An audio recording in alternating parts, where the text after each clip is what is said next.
misión en este caso es la de formar, orientar y educar a los niños y a los jóvenes mediante la planificación de un programa de fútbol base como medio facilitador para el mejoramiento y perfeccionamiento de las capacidades motrices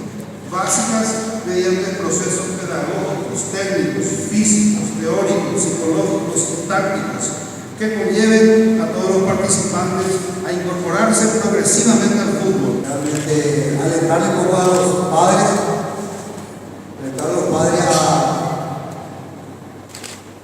a apoyar a los hijos,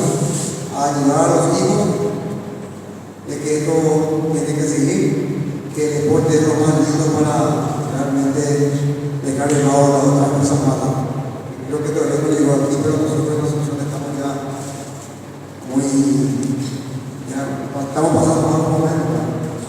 con muchas cosas negativas, especialmente para los jóvenes. Y este es un proceso para los jóvenes